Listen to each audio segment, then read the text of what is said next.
Hi, എല്ലാവർക്കും നമസ്കാരം. ഞാൻ ഇന്നത്തെ എൻ്റെ വീഡിയോയിൽ പറയാൻ ഉദ്ദേശിക്കുന്നത് ഇലക്ഷനെ പറ്റിയാണ്. നമ്മുടെ നാട്ടിൽ ഇലക്ഷൻ നടക്കുന്നത് ഒരു പ്രത്യേക പ്രൊസീജിയറാണ്. അതായത് 5 വർഷം കൂടുമ്പോൾ ഇലക്ഷൻ നടക്കുന്നു, നമ്മൾ പ്രചാരണം നടത്തുന്നു, നമുക്ക് ഇഷ്ടപ്പെട്ട പാർട്ടി അല്ലെങ്കിൽ നമ്മൾ ഇഷ്ടപ്പെടുന്ന ജാതി മതത്തിലുള്ള ആൾക്കാർ നിൽക്കുന്നു, നമ്മുടെ ഏരിയയിലുള്ള ആൾക്കാർ അല്ലെങ്കിൽ നമ്മളെ സഹായിച്ച ആൾക്കാർ, അങ്ങനെ ഒരു കൂട്ടം ആൾക്കാർ തീരുമാനിച്ചിറക്കുന്ന സ്ഥാനാർത്ഥികളെ നമ്മൾ ഇഷ്ടമുള്ള ആൾക്കാർ വോട്ട് ചെയ്യുന്നു. ഇതിൻ്റെ കൂടെ തന്നെ പല സ്വതന്ത്ര സ്ഥാനാർത്ഥികളും പാർട്ടികൾ തന്നെ സപ്പോർട്ട് ചെയ്യുന്ന പല സ്ഥാനാർത്ഥികളുണ്ടാവും. പക്ഷേ ജനങ്ങൾ എന്താ ചെയ്യുന്നത്? നമ്മൾ ഗ്രൂപ്പായിട്ട് മാറുകയാണ്. ഞാൻ ഇത്ര പേര് കോൺഗ്രസ്, ഞാൻ ഇത്ര കമ്മ്യൂണിസ്റ്റ്, ഇത്ര പേര് BJP, ഇത്ര മുസ്ലിം ലീഗ്, ഇത്ര SDPI, അല്ലെങ്കിൽ ഇത്ര സ്വാതന്ത്ര്യർ, ഇത്ര BDJS, അങ്ങനെ. അതുകൂടാതെ കുറേ പാർട്ടികളുണ്ട്. കോട്ടയത്തെ പാർട്ടി, അങ്ങനെ കുറേ പാർട്ടികൾ നമ്മുടെ നാട്ടിലുണ്ട്. അതോടൊപ്പം തന്നെ പല പാർട്ടികൾ കേരളത്തിന് പുറത്തുണ്ട്. പക്ഷെ നമ്മുടെ ഈ ഇലക്ഷൻ്റെ പ്രോസസ്സ് എന്ന് പറഞ്ഞാൽ, ഈ ഇലക്ഷൻ ആവുന്ന സമയത്ത് 2-3 മാസത്തേക്ക് നമ്മുടെ മുന്നിലേക്ക് പല സാധനങ്ങളും ഇങ്ങനെ വരും. അതായത് ചില ആൾക്കാർക്ക് നമുക്ക് ഒരു വെളിച്ചം കിട്ടുന്നത്, ചിലർ പറയത്തില്ല, എനിക്ക് പെട്ടെന്നൊരു ബോധം വന്നു, ഞാനിങ്ങനെ പെട്ടെന്നൊരു വെളിച്ചം എനിക്ക് ഫീൽ ചെയ്തു, അതുകൊണ്ട് ഞാൻ അങ്ങനെയായി ഇങ്ങനെയാന്നൊക്കെ എന്ന് പറയുന്ന പോലെ സംഭവമാണ്. ഈ 2-3 മാസത്തേക്ക് നമ്മുടെ മുന്നിലേക്ക് പല വികസനങ്ങളും, നമ്മൾ കാണാത്ത നേതാക്കന്മാരെ നമ്മൾ നേരിട്ട് കാണുകയും നമ്മളോട് ചേർന്ന് അവർ പ്രവർത്തിക്കുകയും അല്ലെങ്കിൽ നമ്മളെ കാണാൻ വരികയും കാര്യങ്ങൾ ചോദിക്കുകയും ആ ഒരു മണ്ഡലത്തിൽ കണ്ടിന്യൂസ് ആയിട്ട് വരികയും പോവുകയും മീറ്റിംഗ് നടത്തുകയും ഇങ്ങനെ ചെയ്യുന്ന ഒരു പ്രതിഭാസമാണ് ഈ ഇലക്ഷൻ എന്ന് പറയുന്നത്. 2-3 മാസത്തേക്കിന് ഇലക്ഷൻ ഡേറ്റ് പ്രഖ്യാപിച്ചാൽ പിന്നെ ഭയങ്കരമായിട്ടിരിക്കും. അത് എല്ലായിടത്തും കൊടിതോരണങ്ങളും ആഘോഷങ്ങളും പാട്ടും പരസ്യങ്ങളും ചാനലുകാരും ഒരു ഉത്സവമാണ് ഇലക്ഷൻ എന്ന് പറയുന്നത്.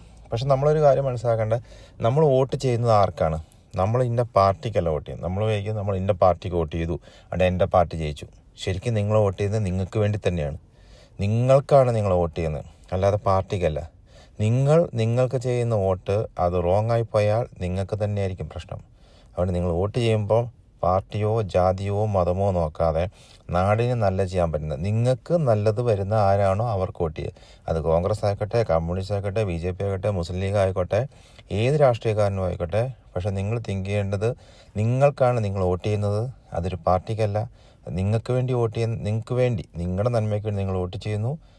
ആ വോട്ട് നമ്മളെ മൗലികാവകാശം, നമ്മുടെ സമ്മതിയാവകാശം നമുക്ക് വേണ്ടി വിനിയോഗിക്കുക. അല്ലാതെ നമുക്ക് വേണ്ടി ഒരു പാർട്ടി ജയിച്ചിട്ടോ അല്ലെങ്കിൽ ഒരാളെ ജയിപ്പിച്ച് വിട്ടിട്ടോ നമുക്കൊന്നും കിട്ടാൻ പോകുന്നില്ല. മനസ്സിലായി? നമ്മൾ ജയിപ്പിക്കുക നമുക്ക് വേണ്ടി. അപ്പം നമ്മൾ ചൂസ് ചെയ്യുക. അത് നമ്മൾ ഈ മതം വിടുക, ഓക്കെ, നമുക്ക് മതം നമ്മുടെ പേഴ്സണലാണ്. നമുക്ക് മതം വിടുക, ഞാൻ പറഞ്ഞാൽ മതം വിടുക, മതത്തിന് പുറത്ത് പോകുന്നതല്ല. മതം എന്ന് പറഞ്ഞാൽ പേഴ്സണലാണ്. ഓക്കെ, അത് ഒരിക്കലും രാഷ്ട്രീയത്തിലേക്ക് വരേണ്ട ആവശ്യമില്ല. അത് മാറ്റി വെക്കുക. നിങ്ങൾ രാഷ്ട്രീയം എന്ന് പറയുന്നത് രാഷ്ട്രമാണ്, ഒരു രാജ്യത്തിന് വേണ്ടിയിട്ടാണ്. ഇന്ത്യ എന്ന് പറഞ്ഞ രാജ്യത്ത് നമ്മൾ ജീവിക്കുമ്പോൾ ആ രാജ്യം, നമ്മൾ വേറെ ജീവിക്കണം ആ രാജ്യം, നമ്മൾ എവിടെയാണോ ജീവിക്കുന്നത് അതിനായിരിക്കും നമ്മൾ പ്രാധാന്യം കൊടുക്കുക.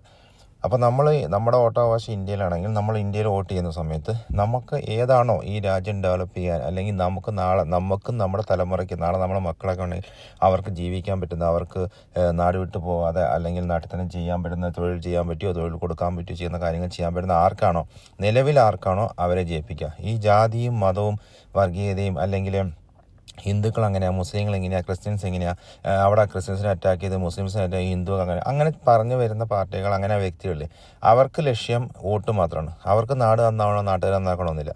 അവർക്ക് വേണ്ടത് അവർക്ക് വോട്ട് ഇടുക. അത് നമ്മുടെ ജനങ്ങളിൽ തന്നെ ഒരുപാട് പേര് അത് സപ്പോർട്ടുമാണ് നമുക്ക് പറയാം. പക്ഷെ ഞാൻ പൊതുവേ കോമൺട്ട് പറയുന്നത്, നമ്മുടെ ചിന്താഗതികൾ മാറണം. നമ്മൾ തിരിച്ച് തിങ്ക് ചെയ്യുക. നിങ്ങൾ വോട്ട് ചെയ്യുന്നത്, അല്ലെങ്കിൽ നമ്മൾ വോട്ട് ചെയ്യുന്നത് നമ്മൾക്ക് വേണ്ടിയാണ്, അല്ലാതെ രാഷ്ട്രീയ പാർട്ടിക്കോ വേറെ ആർക്ക് വേണ്ടിയാണ്. നമ്മളെന്ന് പറഞ്ഞാൽ നമ്മുടെ രാജ്യം, നമ്മുടെ നാടിന് വേണ്ടി. അപ്പം നമ്മൾ അങ്ങനെ മുന്നിട്ടിറങ്ങിയാൽ മാത്രമേ നമ്മുടെ വോട്ടവകാശം കൊണ്ട് അത് അർത്ഥമാകുന്നുള്ളൂ. അല്ലാതെ വെറുതെ പോയി രാവിലെ ക്യൂ നിന്നിട്ട് അവിടെ ഒരു സൈൻ ചെയ്ത് വന്നിട്ട് കാര്യമില്ല. അത് ചെയ്യുന്നതുകൊണ്ട് കറക്റ്റ് പ്രയോജനം കിട്ടുന്നുണ്ടോ എന്നുള്ള കാര്യത്തിന് നമ്മൾ ഒരു ബോധവാന്മാരാവുക. പിന്നെ ഇതിൻ്റെ പ്രോഗ്രസ് കാർഡൊക്കെ ഞാൻ വോട്ട് ചെയ്ത് നമ്മുടെ ജോലി കഴിഞ്ഞു, വേറെ നമുക്ക് ചെയ്യാൻ പറ്റില്ല. 5 വർഷം നമ്മൾ വെയിറ്റ് ചെയ്യുക. നമ്മൾ ശരിയാണെങ്കിലും തെറ്റാണെങ്കിലും പിന്നീടുള്ള ചേഞ്ചസ് നമുക്കൊന്നും ചെയ്യാൻ പറ്റില്ല.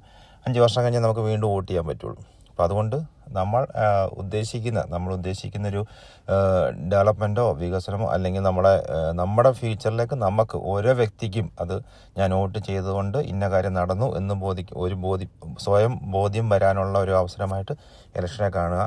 അതുകൊണ്ട് ഇലക്ഷൻ എന്ന് പറഞ്ഞു കഴിഞ്ഞാൽ ഒരു ആഘോഷം മാത്രമല്ല, നമ്മുടെ നാടിൻ്റെ ഓരോ വ്യക്തിയുടെയും വികസനം കൂടിയാണ്, പ്രതീക്ഷയും കൂടിയാണ്. അപ്പോൾ അത് എല്ലാവരും അതിലൊന്ന് ശ്രദ്ധിക്കുക. ജാതിയും മതവും ഒക്കെ ഒന്ന് വിട്ട് നമ്മുടെ നാടിൻ്റെ വികസനത്തിനും നാട്ടുകാരെയും നമ്മുടെ ഭാവി തലമുറയ്ക്കും മനുഷ്യന്മാരുടെ വികസനം, അതാദ്യം മനുഷ്യരുടെ വികസനം, ഏത് മതമായിക്കോട്ടെ ഏത് ജാതിയായിക്കോട്ടെ, മനുഷ്യരുടെ വികസനം മനുഷ്യരുടെ നന്മയ്ക്കും വേണ്ടിയായിരിക്കണം നമ്മൾ വോട്ട് ചെയ്യേണ്ടത്.